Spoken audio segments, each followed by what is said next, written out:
Hello and welcome to the Business Today show. I'm Udayan Mukherjee. One of the highlights of 2021 was clearly the listing of Nykaa because it went on to create such enormous wealth for shareholders from the online beauty and personal care space. Yet, it's not just Nykaa alone because another company is rising very fast in that space. In the online beauty and personal care business, but adopting a different tack because it's using private equity capital to acquire a lot of beauty brands and a lot of content platforms, and is using the content platforms to push sales of its beauty and personal care products. It calls it a content to commerce kind of enterprise. And to talk about this very unique business model, I'm pleased to welcome on the show Darpan Sanghvi, who's the founder and CEO of the Good Glamm Group, which has recently entered the Unicorn Club in India. Darpan, it's wonderful to have you on the show. Before we talk about Good Glamm, would you say it's fair to say that Nykaa has been a big inspiration for people like you who can now dare to dream big as entrepreneurs in that space? Uday, thank you for having me on the show. I think Nykaa has done a lot more than just allowing us to dare to dream big. What Nykaa did was they fundamentally changed consumer behavior of people being comfortable of buying beauty online. And that is the hard part because, the last 7 years, Nykaa has, created, trust amongst folks that, hey, beauty can be bought online.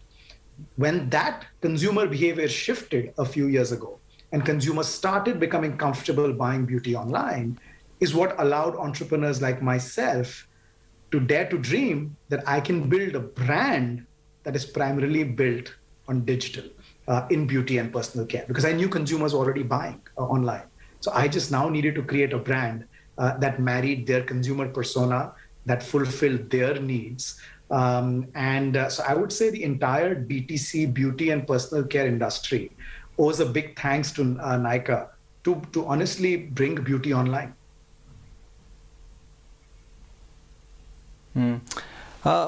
Having done that, you chose the content route to selling beauty products, and that's the interesting distinction between you and Nykaa probably.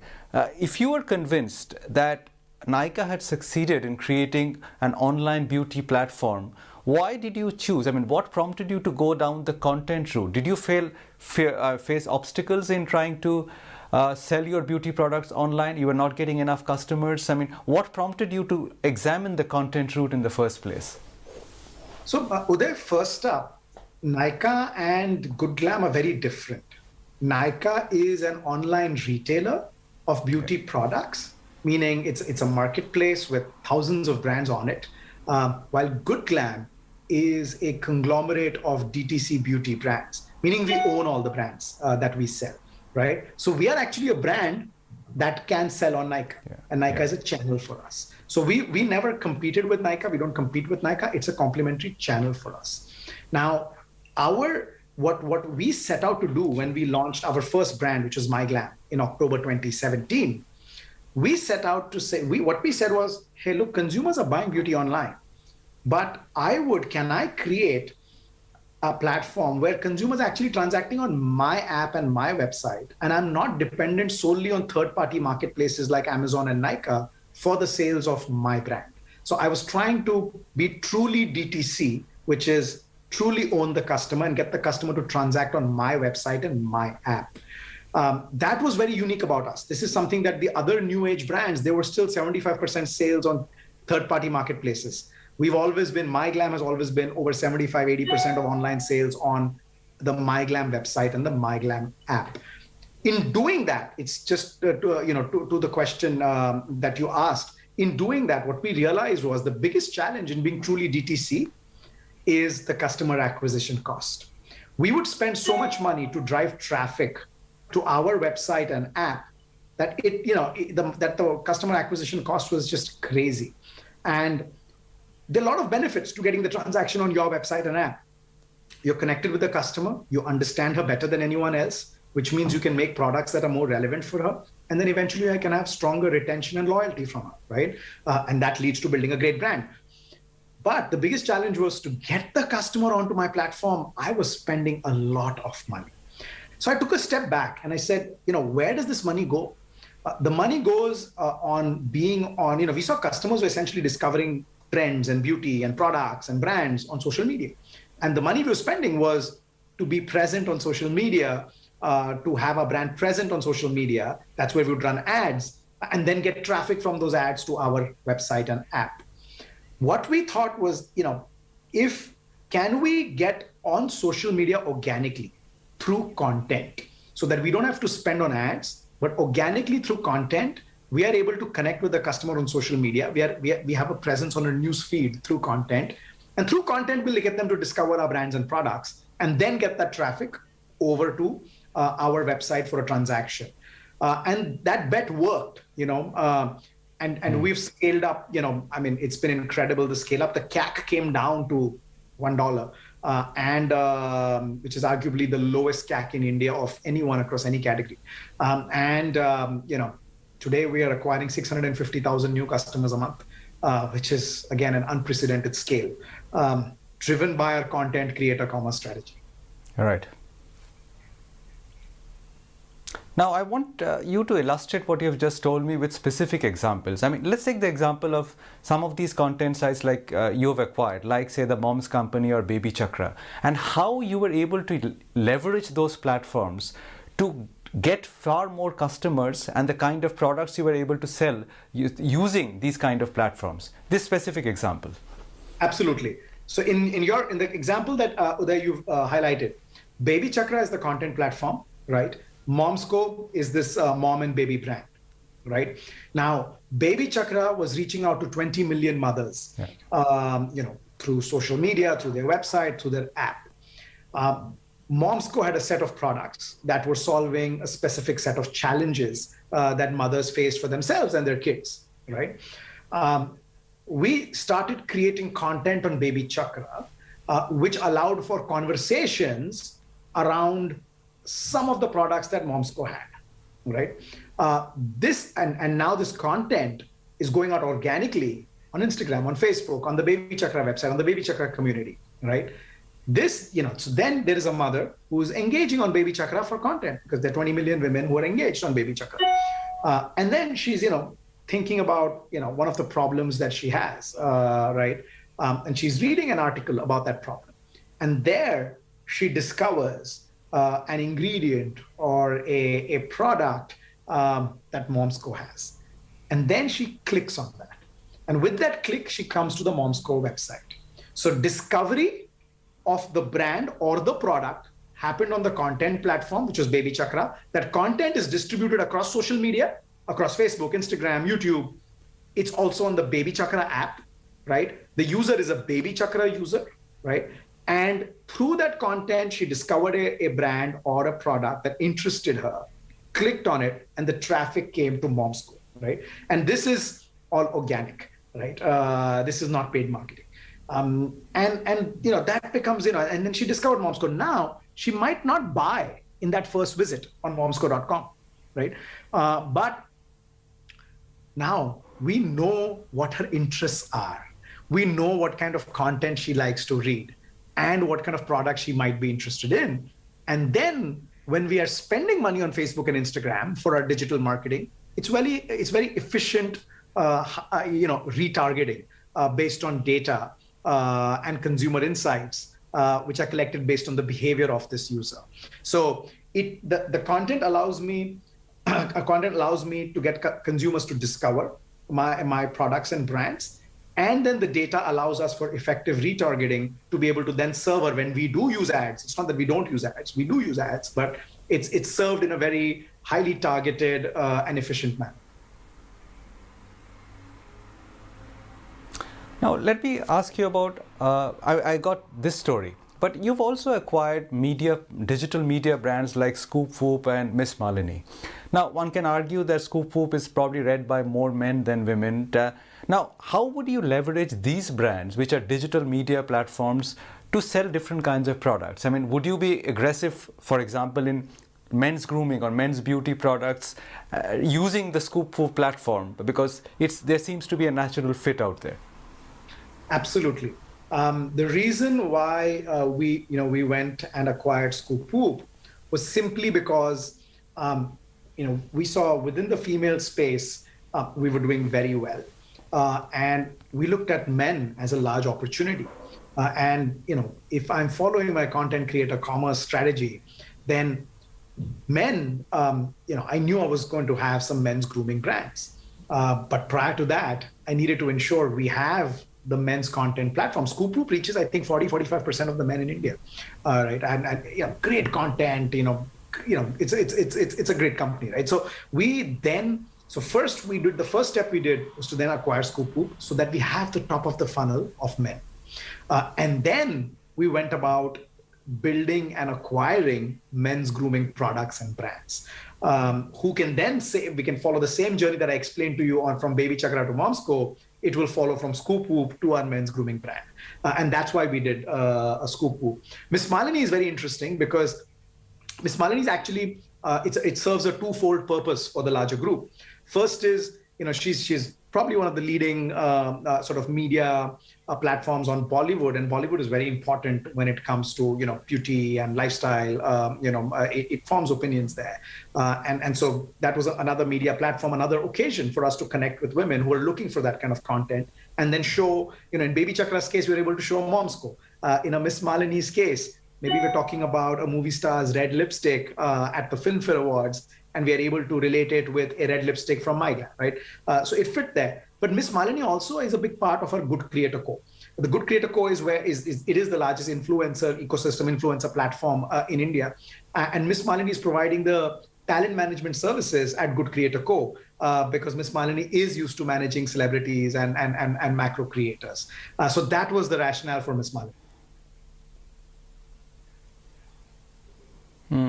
Interesting you mentioned lipstick, because I believe you are very passionate about that product, right? Lipsticks. Would you say that's the one product which gets your foot in the door with lots of customers?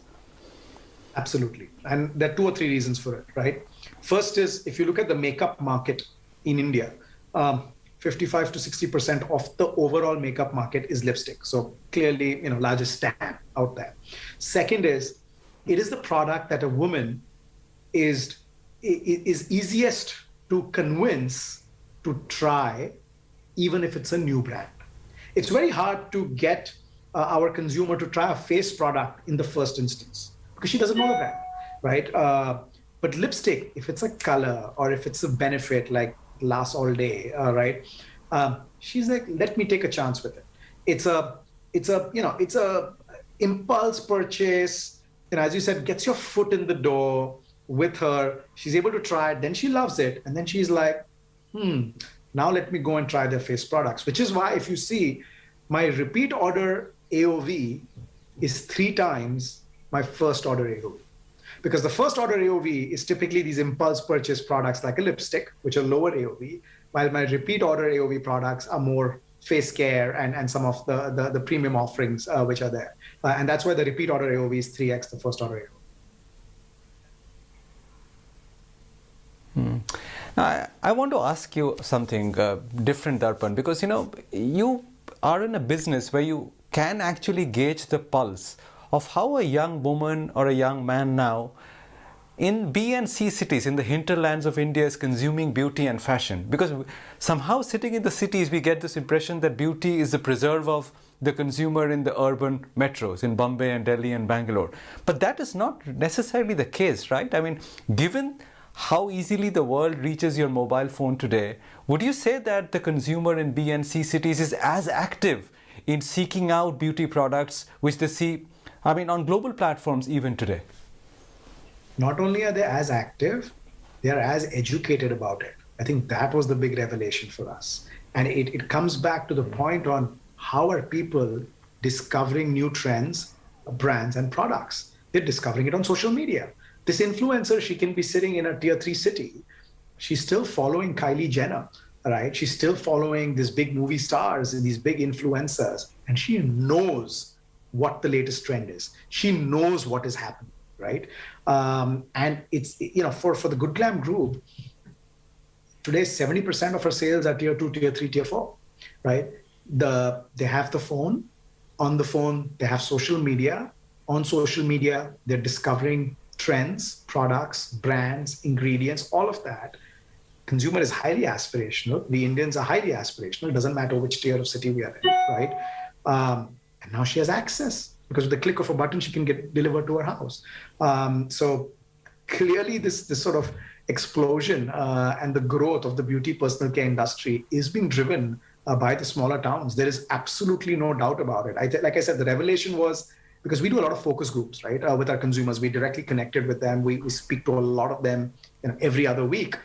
What was the revelation was the tier 2, tier 3 customer is as educated about beauty and the latest trends and latest ingredients in beauty as the tier 1 customer. So the one interesting aspect is that you are not trying to build brands organically. I mean, you're using the currency of private equity for almost a purely inorganic kind of an operation. You buy the content platform, you buy the beauty brand, male, female, kids, and you distribute it or sell it through your DTC channels. So what are the pitfalls or the pros and cons of adopting such a pure inorganic strategy, acquisition-based strategy, rather than building it up? So, let's take a step back. We are playing in beauty personal care. Why? Because that's where I built a $100 million brand, which is MyGlamm, right? We took MyGlamm to 100 million in revenues in 18 months through our content to commerce experiment. Our first acquisition was PopX, so September 20. So there was MyGlamm October 17. Built MyGlamm from October 17 to September 20 using traditional means of spending money on social media, on Google to get traffic, branded well, great customer love, great products, but unit economics were crap because the CAC was so high. We took a chance and said, let's see if we can get a content platform like PopXO and the creator platform of PopXO called Plixo and see can we do content creator to bring down CAC and scale. September 20 to September 21, we grew about 8x in 1 year, right?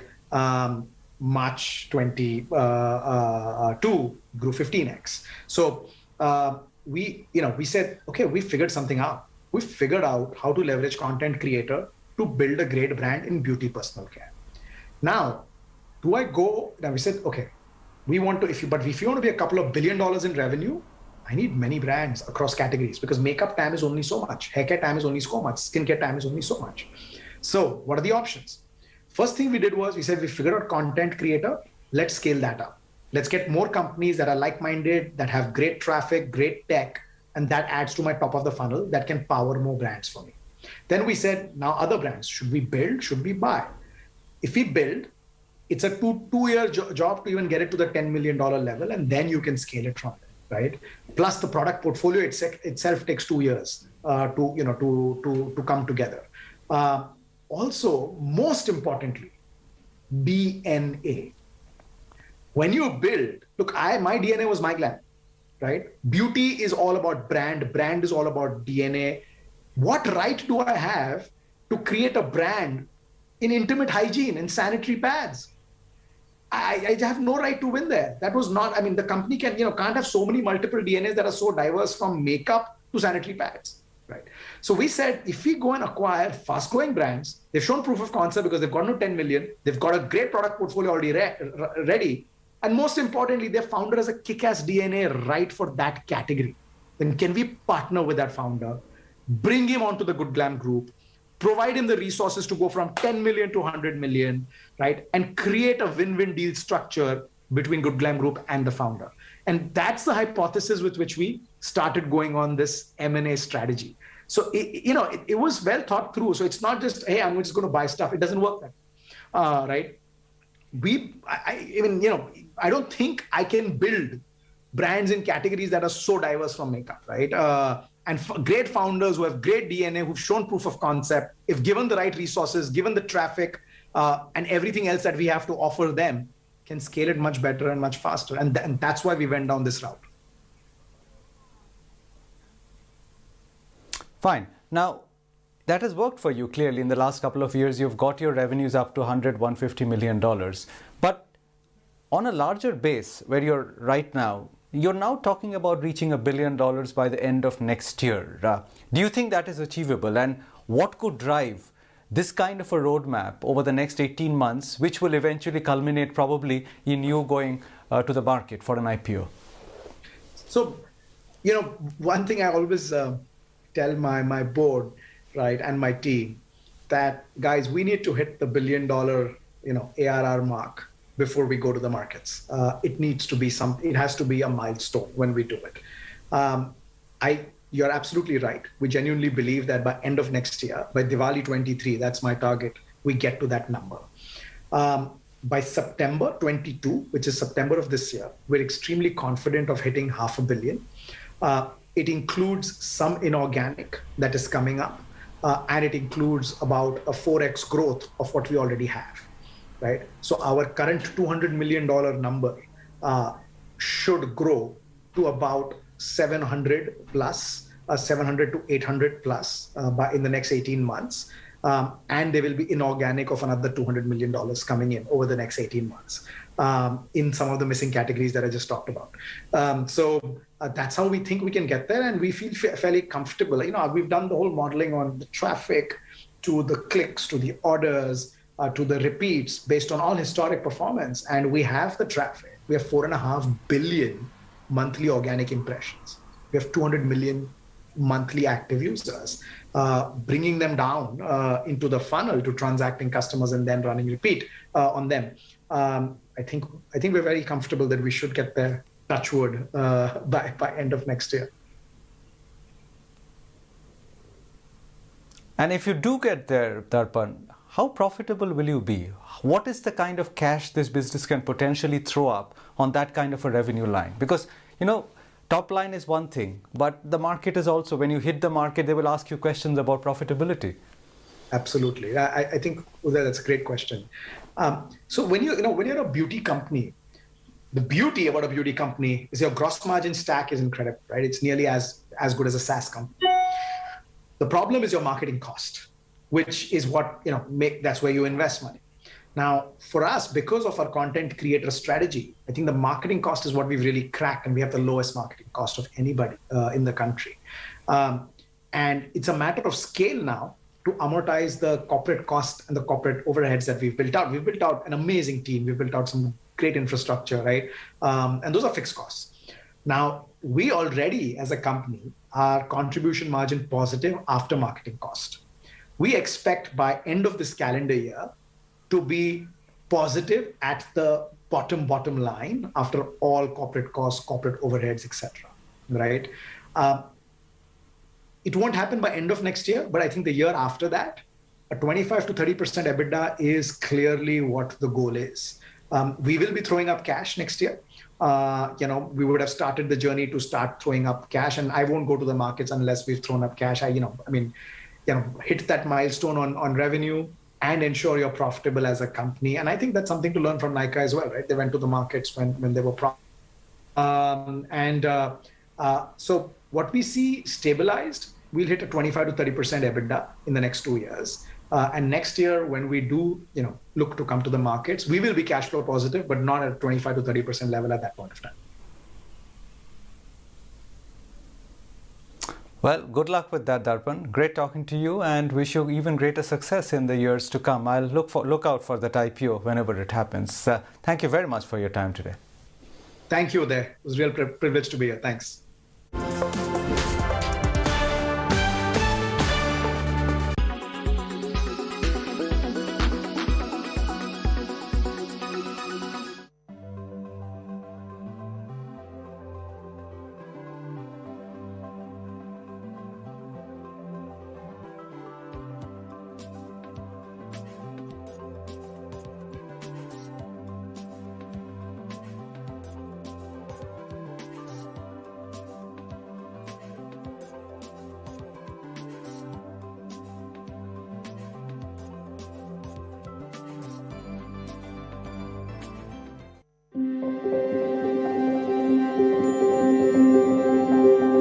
Millions of pieces of man-made debris called space junk are currently orbiting the Earth.